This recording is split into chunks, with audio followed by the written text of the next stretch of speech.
Hey everyone, welcome to my podcast, Inside Equine Minds, where I, Caitlin Hendry, meet with various horse professionals, trainers, riders, grooms, to dive deep inside the minds of the most successful horses in various disciplines.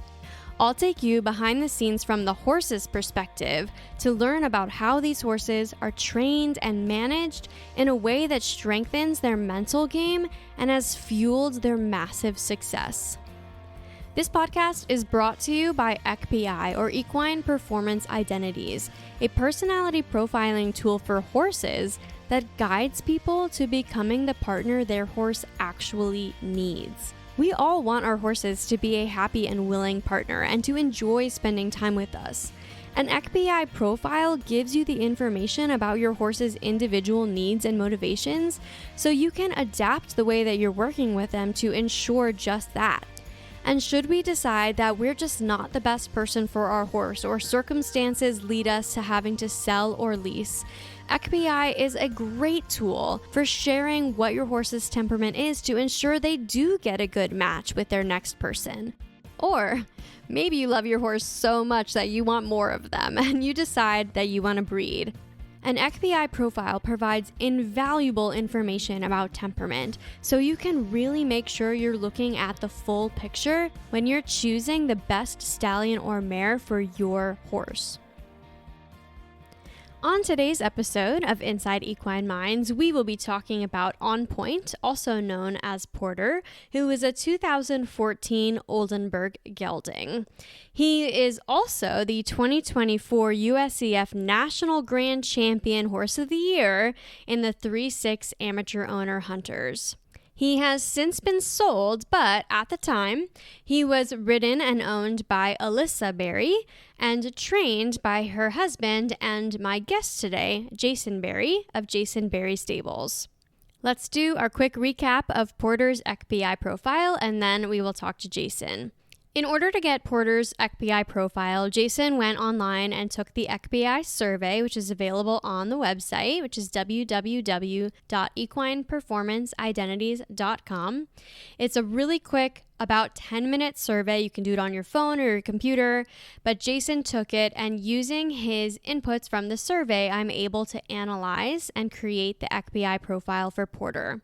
An EQPI profile is based on a psychological trait theory that measures 4 spectrums of behavior. These 4 spectrums are independence, which is the horse's preference to control or comply; extroversion, which is the horse's preference to interact or isolate; stability, which is the horse's preference for predictability or variety; and structure, which is the horse's preference for clarity or flexibility. Using Jason's inputs, I'm able to determine where on each of these spectrums Porter falls. And then in addition to looking at these individual spectrums, I then also look at how the spectrums relate to each other. And this is really what gives the nuances and the full picture of Porter's individual temperament. For the independence spectrum, Porter is considered very low. Horses who are on the low independence side of the spectrum typically don't have as much self-confidence, so they really rely on others for guidance. They are also very conflict averse, very sweet, very cooperative, and they really are motivated intrinsically to please. The other spectrum that is notable for Porter is his very high structure.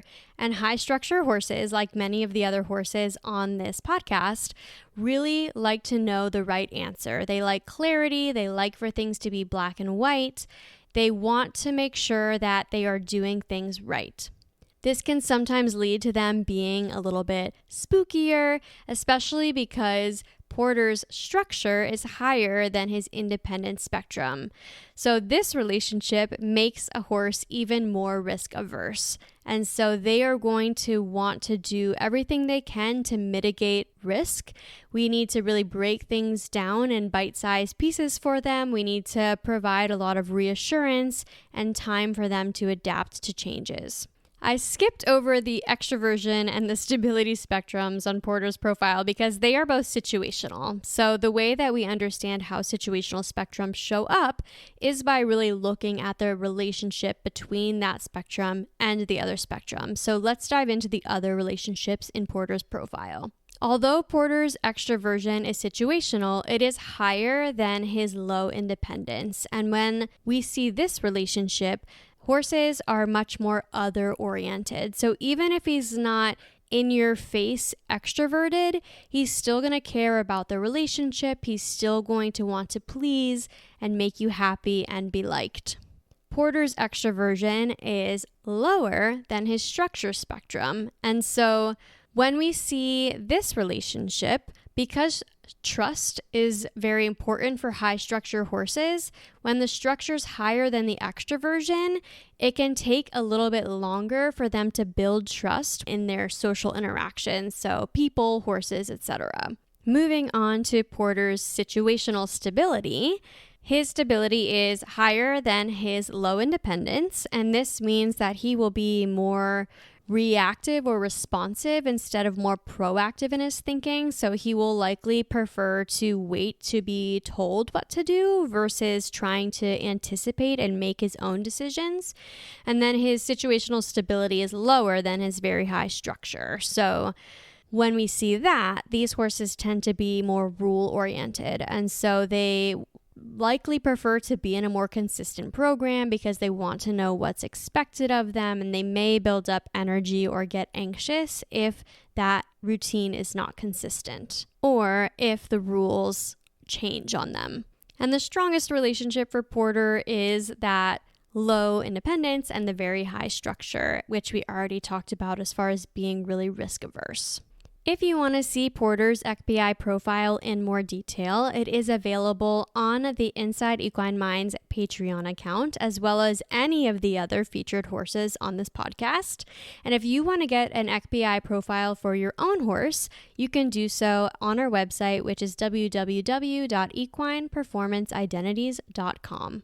And without further ado, now that we all have this same basic understanding of Porter's ECBI personality profile, let's hear directly from Jason as far as how he adapted and supported Porter's personality in a way that helped them achieve the massive success that they did in 2024. So Jason, welcome. I know that you had Porter for a couple of years. And so I'm curious, in that time, what things did you really appreciate the most about Porter's personality? I liked his work ethic. He was a horse that if you took your time and trained him slow, he did not mind you spending a lot of time a day with him so that you could resolve the issues that he had and insecurities that he had. I like horses that like you to be with them for lots of time. I'm not a big fan of the ones that, you ride them 15 minutes and they're like, I like to spend time with them. So.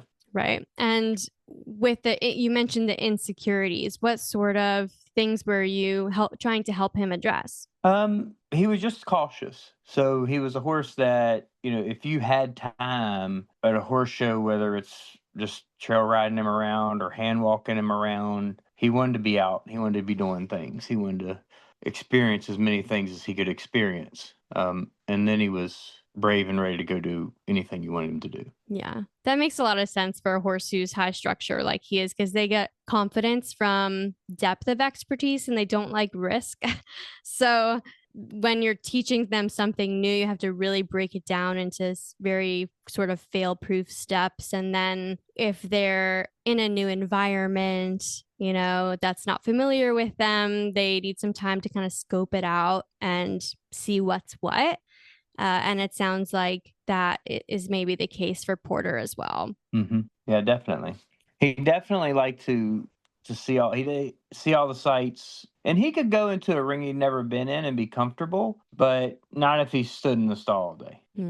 What was it about being in the stall? Like, do you think it was an energy thing, or it was just like all of those unknown things out there and he hadn't seen them yet? What do you think drove that difference? I think it's an energy thing. I think it's to me, like, some of my favorite horses that I've had to train are horses that it almost seems like they have to take a certain amount of steps in a day. Hmm. You know, it's weird because I've had horses that were super brave and then some that weren't so brave and they still were like this. But the blood horses just seem like they have to do X amount, and some people would consider that too much work, but I think that's what they need. I think they like their turnout. I think they like to be moving and not standing in the stalls. And those kinds of. It doesn't matter what you're doing with them, but they want to do something. Yeah, that's what I was going to ask. What sort of activities? It sounds like just out of the stall. Anything, yeah. I think that, and that's why they're my favorite types of horses to train because when I'd like to get help from other professionals, and when I get help and they say, "Can you do this or can you do that?" I want to be able to say, "Yeah, mine will do everything." Mm-hmm. Porter would lunge on voice commands. He would trail ride. He would do all that kind of stuff. Now, the trail riding part was like we have trails. I'm in Virginia. We have a river in our farm, and the trail riding is a real trail ride. It's across the river and through the woods type of trail ride. And Mm-hmm. actually, my daughter's pony at 5 would have to give Porter a lead. But he did still enjoy it. He'd get in the river and want to play and do all of that kind of stuff. But I think that those types of horses, like any kind of experience, as long as you can make that experience pleasant for them. Yeah. And I think pleasant's the key because, again, with the high structure and he's also low independence, and that relationship is very risk averse. So, as long as they sort of know what to expect and have a positive experience and have a good relationship with the person or the horses that they're with to keep it positive, you can really help to mitigate some of that anxiousness.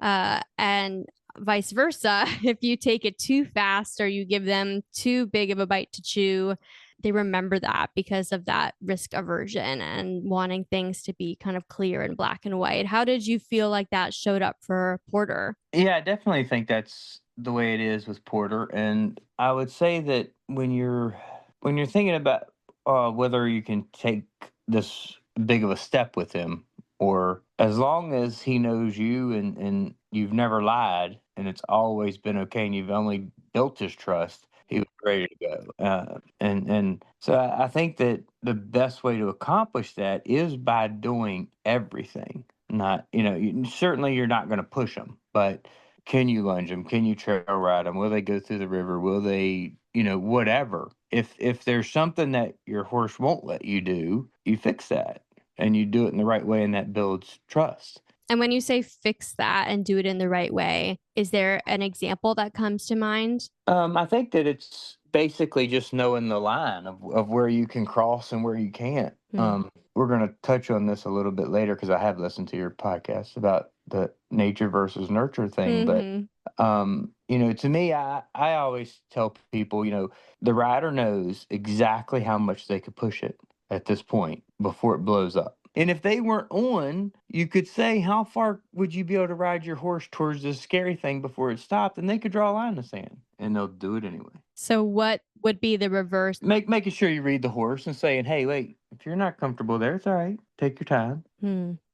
I like to work around things that my horse is afraid of, like in a bullseye pattern. Like if the bullseye's red and the next ring's white and the next ring's black, you travel in your ring around that thing until they're comfortable and they can go into the next ring, and then they'll end up being as close as you want them to be to it or jumping it, whatever the case may be. But they all still have those lines you have to draw where I can only push this much. Or sometimes you have to make them do it so they learn how to do it. But yeah, for one like Porter, it was definitely, if he understood you, you had it. There was no questions. That's that black and white, like if you knew what the right answer was, even if it was something new, if you like made the question easy enough where he could pretty quickly figure it out. And then you mentioned, if they're spooking at something or if Porter's spooking at something, reading him and encouraging him and not forcing it. I think that's really important with a horse like Porter, who's also that low independence, because they don't necessarily have the self-confidence. And so they need a very empathetic and strong leader, but not strong in a forceful way, strong in a encouraging way, because they're also very conflict averse. So, um, Yeah. and if you just force them through it and it's not a good experience, it's still not going to be a good experience next time. So it's all about sort of building on those positive experiences. Yeah, absolutely. And with Porter, I would try to find things that wouldn't involve the show ring that I could use to give me a tell on whether he was ready or not. It's like Porter would in the summertime when it's hot and it's an easy show and it's a place he's okay with. Porter could come out of the stall and horse show. He really didn't need much work at all. The cold weather would freshen him up, and he would take more work. What was more work? Like, what did that look like? Lunge and ride in the ring. And for us, when we lunge, we walk 10 minutes each way, trot 10 minutes each way, a little bit of cantering, but you could easily lunge Porter for 35, 40 minutes, but not get him hot. And he would never get wild or run, or he would lunge like a Western pleasure horse. All of our horses. We try to teach all of them to do it that way. I would rather him lunge for longer, really easy, than run around on both leads. Yeah. Was that something that you had to teach him, or was that something that came more naturally for him? For him, whoever had him in Europe and the person that we got him from here, who I know well, they did a good job with that. And the horse was started well. There were some reschooling issues with his confidence and things like that, but you can't go from having nothing to winning the country in 2 years Right. unless there's a good base. Yeah. That, that a good job was done Mhm. before us. So Yeah, I ask because you mentioned earlier about him wanting to get out of the stall and that you mentioned it's an energy thing. And I find that curious because his profile is not particularly high energy horse. He's not a low energy horse. Like where the energy comes from, I associate it with the stability spectrum, and he's situational. he was definitely high energy. Yeah. Yeah. Tell me more about that. Well, I think that he's one that you could do 30 classes with a day and he wouldn't quit trying. So he just kind of had a lot of go. Like, not, was he fast or like, No, he would never take you past what you wanted to go as far as speed. gotcha. It's just, yeah, he was more on the nervous side, more reserved side. Mm-hmm. But he never had a problem with you riding him and taking your time and Yeah. like you could have the scariest ring in the world and you could walk him around it until he was good and then trot him around and then canter him around or whatever, and he would build up more and more and more confidence. Mm-hmm. You would not get tired from Right. that. Yeah. Yeah. I think that makes sense because, yeah, the horses who are low stability are definitely more forward thinking. They like more variety. They are kind of more busybodies, especially if they're also high extroversion, which he is situational on extroversion. And then because his stability spectrum is higher than his low independence, those are more responsive horses. Like they prefer to sort of wait to be told what to do versus thinking proactively and starting to anticipate. And so it sounds like tell me if I'm interpreting this correctly or not, but it sounds like he was just kind of happy doing whatever you asked of him. Yeah, and he definitely had to know and understand what you were asking. Yes. Mm-hmm. Yeah, that's that high structure. Yeah, but and the weird part was like the introversion extroversion part. He was on the ground and doing stuff with him. He's in your like you had to try hard not to spoil him. Like he is always in your lap. If you went to his field, he's coming to you.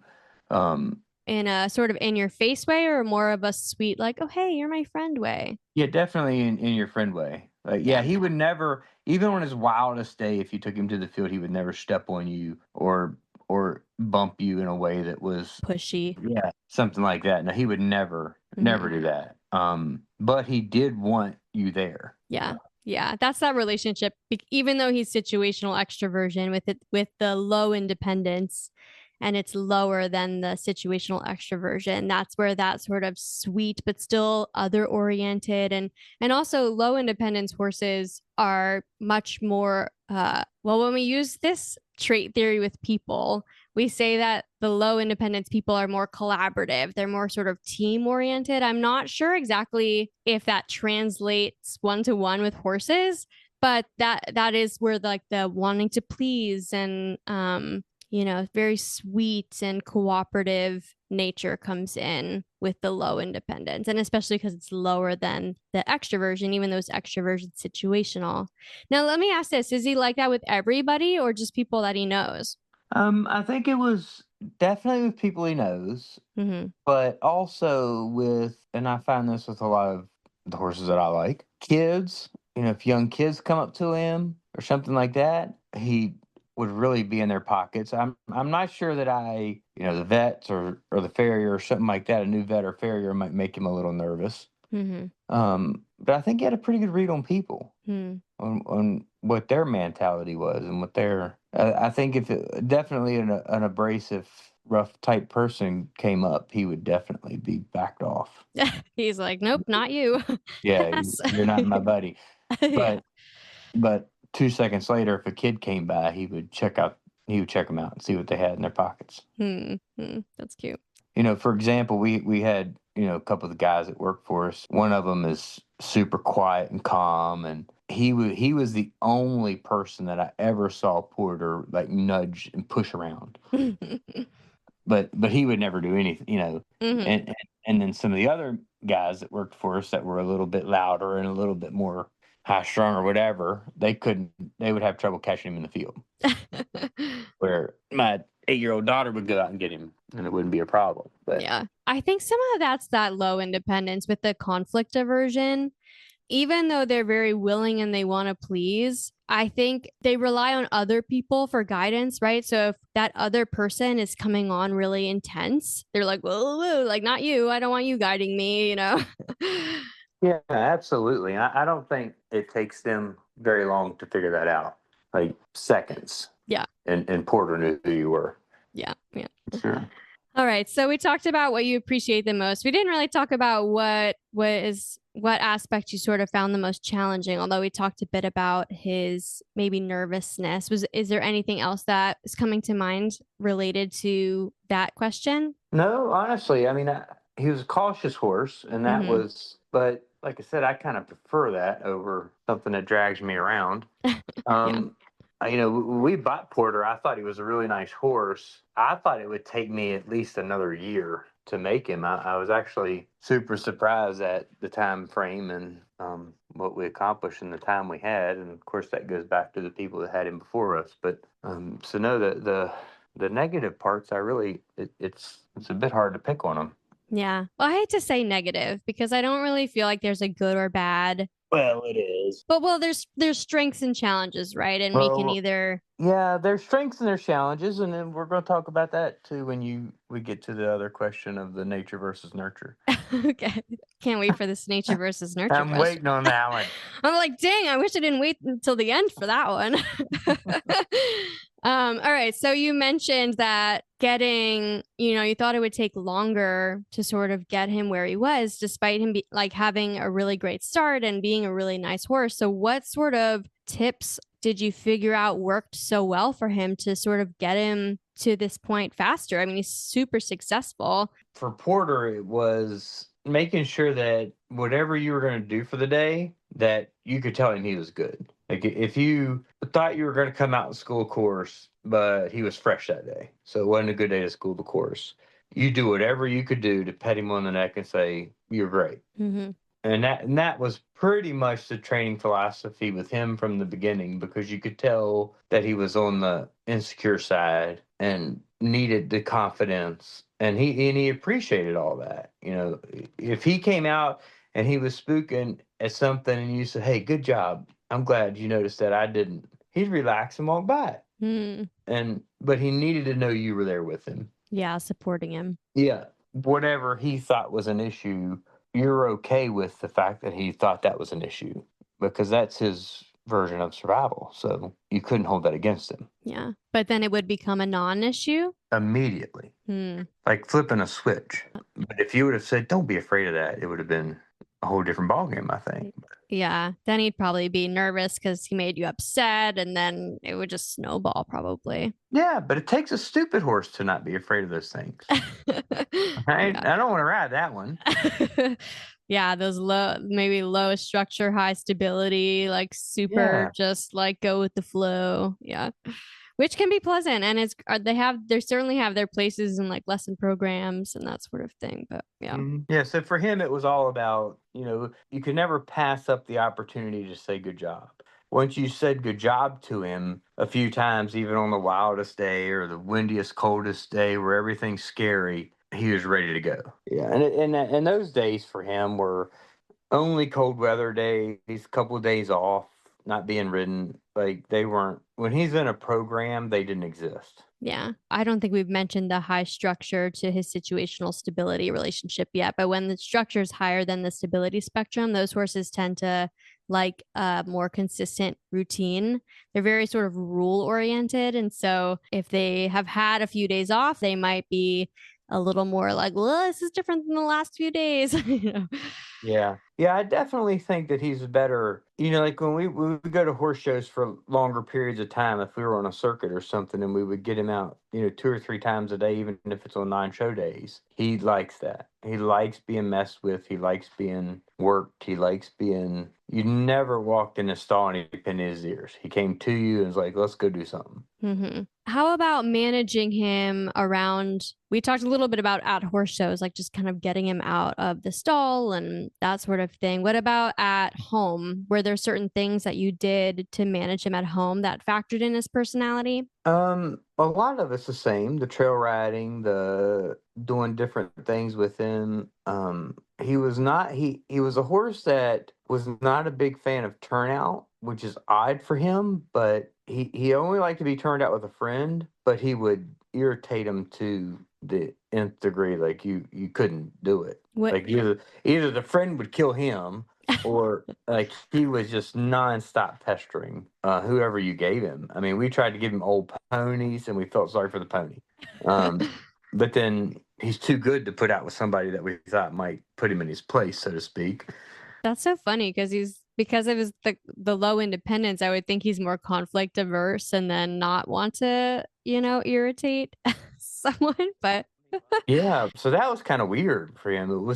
His turnout was definitely different than anything else that he did. It didn't seem like him at all. hmm, He was not a fan of being out a lot. I don't know if that was something that came from Europe because maybe wherever he was, he didn't get turned out much, and it was just a habit. But he didn't like being out for long periods of time. He was the happiest if we have a walker on the farm, and if we got him up or fed him, put him on the walker in the morning, and then I worked him and then turned him out. You didn't need to turn him out to ride him. right. It was, a lot of times you think with a horse with high energy, you need to turn them out so they're quieter to ride. He was the opposite. You could ride train him anyway, and then he was happier turned out after you did that, which he may have been the only horse I've ever had like that. So I don't know. I wonder if that's some of the high structure spookiness. Yeah, I don't know. And that's what I was thinking because I think there's a possibility that wherever he was in Europe, he didn't get much turnout, and so he doesn't understand that part of his life as much. Yeah. It'll be interesting to see how he does in California because that's where he is now, and they don't have turnout. So Yeah. I'm curious now from a discipline standpoint, how do you feel his personality lent to being such a successful amateur hunter horse? well, I think that his personality and his is probably one of the best ways to win the country. Because he would never cop out as far as being sour and that I think that's where a lot of times you'll see great horses with good trainers that only show 10, 12 times a year, especially as you get older in their careers, because they can start to get sour. It doesn't mean anything to them anymore. They get blah. He never was that way. He was the right horse for that type of win in the country. He made that part easy. When you are trying to win the country, you get a good horse and you get a good rider and you get one that enjoys their job and you go at it. And he was definitely there for that. every time. You could count on him. And there was a time when we first started him as a 3-3 horse, and he was 84s. He'd get a little better ribbon here and there, but then you could start to see the scores increase. And then he started to consistently be an 88, 89, 90 horse. What do you think led to that increase? Well, for one thing, I think when we went to the 3-6, the jumps got bigger and he jumped them better Yeah. because he's super scopy. Yeah. He'll jump 1.40 m at home. But he's the same every time. Over the 2-year time span, not that he didn't have a rail here or there or spook at something, or he never got the 78s. Mm-hmm. He wasn't gonna lose. You had to beat him. Right. And so it sounds like with that showing up for you and wanting to please and being consistent and getting to learn his job better and better, it just all culminated into just an awesome hunter. Yeah, and I think that you could take him in times and say you're lunging him somewhere he's really spooky. If you get over those issues, you go in the ring and win. It didn't have to be in the ring. It could be anything that you could use to build his confidence. And then he didn't have to be super quiet. He just had to be confident. Because he rode great. Even on his wildest day, he rode great. He'd never pull on you or anything like that. Yeah. Yeah. I mean, he has a very compliant profile. Yes, he would never argue with you. Yeah. Never complain. Right. The conflict aversion from the low independence and wanting to please, and then the rule orientedness. And, he's like, whatever you say, I'm here for you. Yeah, that's exactly it. And if you did your job to make sure that he's ready for what's coming, you're golden. Sounds very pleasant. Yeah, he was always pleasant. Yeah, I mean, if you lost, you screwed up. Right. All right, let's move on to this coveted nature versus nurture question. Now that you've built it up a bunch. So when it comes to personality development, and I'll specifically separate or make the distinction between personality and behavior, because I think behavior can change without the personality changing. So I just want to kind of bring that to the forefront when I ask this question. Explain that a bit for me. Well, for example, with a horse like Porter, he's naturally a little bit nervous and spooky and insecure. And if you nurture him in a way that emphasizes that, he's going to get more spooky, versus if you nurture him in the way that you have, in a very sort of understanding, patient way, then the spookiness goes away. So the behavior changed, but his personality is the same. Does that make sense? Yep. So when I ask about this question, which do you think has a bigger impact on personality, nature, or nurture? I just wanted to make that distinction between behavior and the kind of core personality of the horse. So with that in mind. It's a horrible question. Tell me more. I think our job as trainers is to nurture their nature. It doesn't matter which way it goes. When you talk about nature, to me, that's more on the side of purchasing a horse.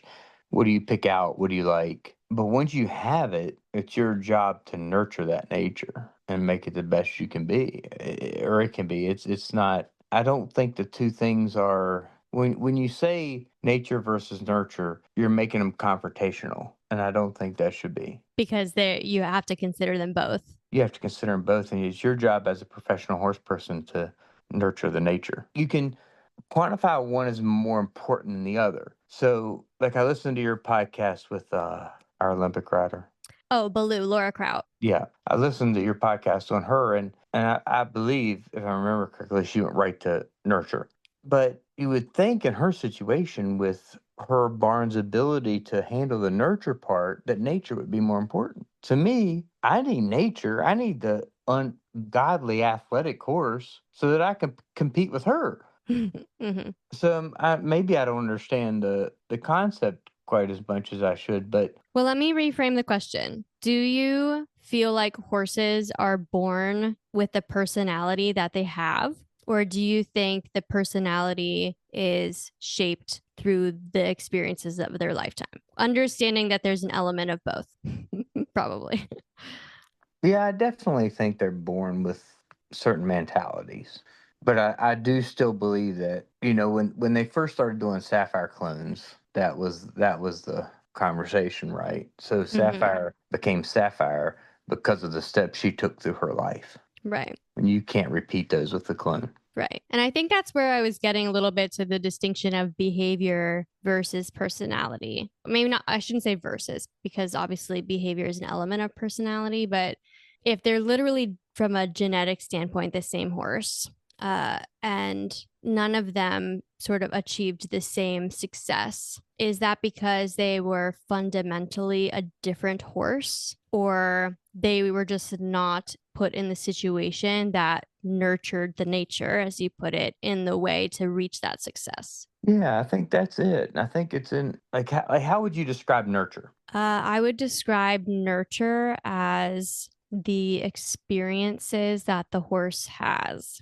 So once that horse is in my control, you could call that training. Yes. And so does the culmination of various training experiences change the horse's personality, or does it Absolutely. just support, are you just adapting the way that you work with the horse to fit the horse's personality, so you're bringing out the best aspects of the personality and help mitigating some of the challenges? Yeah. So I think that the fact that we can establish that nurture is training, there's no reason to combine the two. And for us as trainers, there's nothing left to do but get better at nurturing. And then if we get good enough, we pick better natured horses to nurture.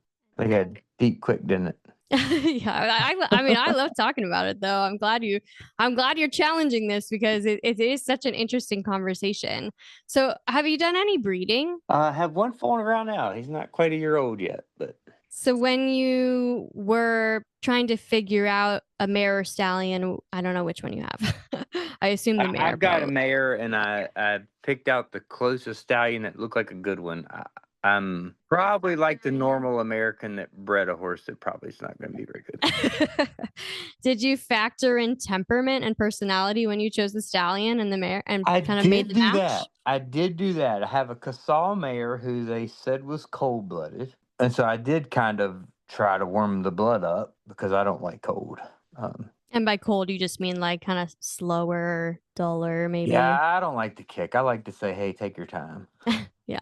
So then I am hearing some elements of nature. You said, we could get better at choosing nature. Yeah, well, that's why I was surprised at Laura Kraut's answer and some of the other pros on the podcast who said nurture was most important when they're in a situation that they're great at nurturing. Yeah. Well, I think that's probably what they're acknowledging, is that if you can have a horse that has, quote unquote, the right personality for the discipline, but if they're in a bad program versus a good program, that's going to determine how successful, whether or not they actually reach their potential. So I think that's probably the argument for nurture. But again, are you just shaping the behavior that you're observing, or are you actually changing the horse's personality? Yeah, I don't think you're changing the horse's personality. I think you're just developing it.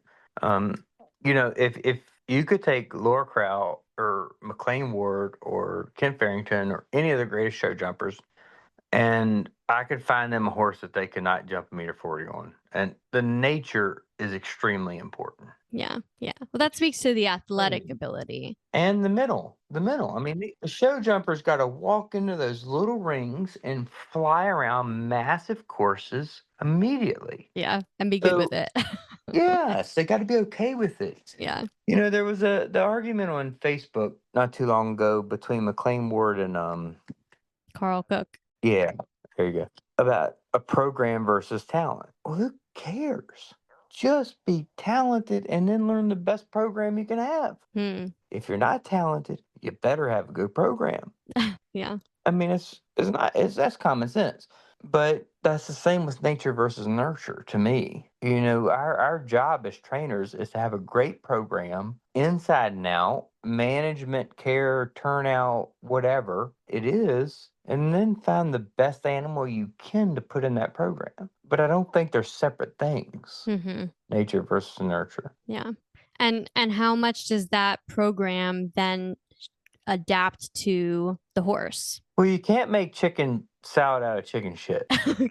I mean, that's an old racehorse tale, but I think there's a bigger percentage of times that we take an ungodly athletic animal and don't reach their potential, which is why I think that Laura and them go to nurture Right. for their answer.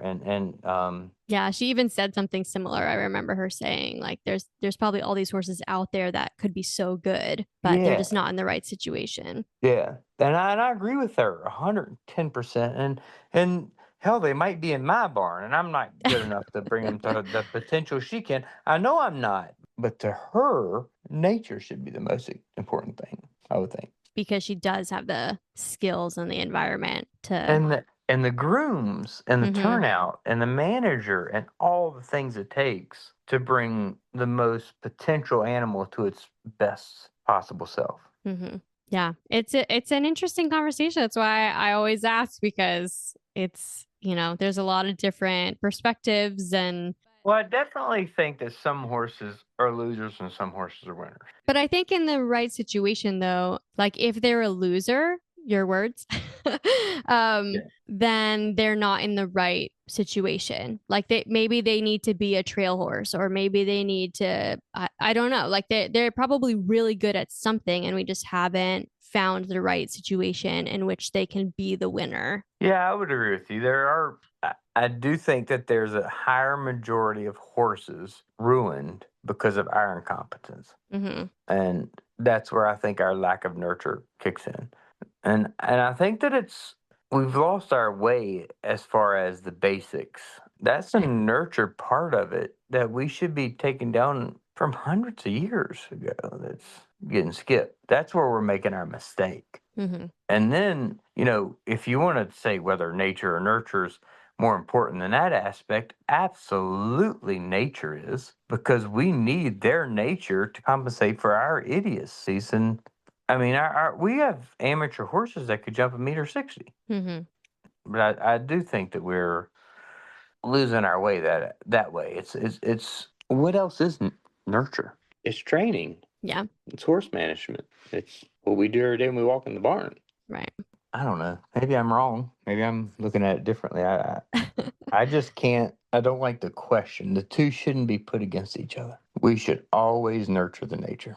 I agree with that. And I mean, that's one of the reasons why I started ECPI, is because I think there are so many scenarios. I mean, you can just, like, anywhere you go where there's horses, you'll find an unhappy horse. Some of that, probably the primary needs you need to address, are the needs of the horse as a species, as far as turnout and friends and movement and, forage based diet and those sorts of things. Like, you have to meet those things first. And then there's the individual needs, which is where ECPI comes in, as far as understanding what the horse's personality is and how we need to work with that horse in a way to meet the needs. I'm hoping that ECPI can help kind of give that level to the horsemanship, as far as understanding those horses on an individual level, so we can have happier horses. Yeah, and I think you're reaching that goal very, very good. I mean, I agree with everything that you're saying, everything you're doing, and it's super beneficial to the horse world. And I would hope that at some point we can find a way to make the majority of the horse show world understand that it's okay for the horse to do something wrong, and that we've got to understand what our goals for training them and our egotistical goals, the difference between those two. I think there's the movement. There definitely is. There definitely is. A lot of energy right now, I feel like, around horse welfare and trying to, rebuild certain aspects of the sport horse industries to really put the horse in the center again, as far as making sure that we're not doing these things at the expense of the horse, that they are enjoying their job, and we're meeting their needs. So I think the energy is there, and I think it will continue to build. Yeah, and when you talk about the horse itself, the nobility of the horse To put up with is, us. is ridiculous. Yeah. It's ridiculous, and Yeah.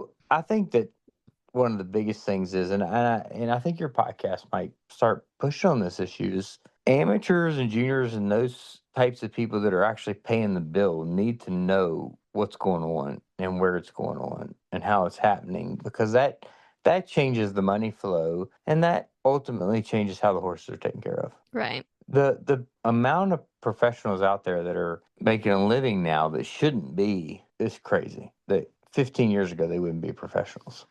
For the horses' welfare, that part of it needs to change. Yeah, it'll be interesting to see where we are in even 10 years. I mean, that's a pretty short amount of time for big changes like this, but I'd be interested to see how things have shifted. I ride for some pretty good people, and I have one person that I'm not gonna say their name but they're everybody listening, and you would know their name.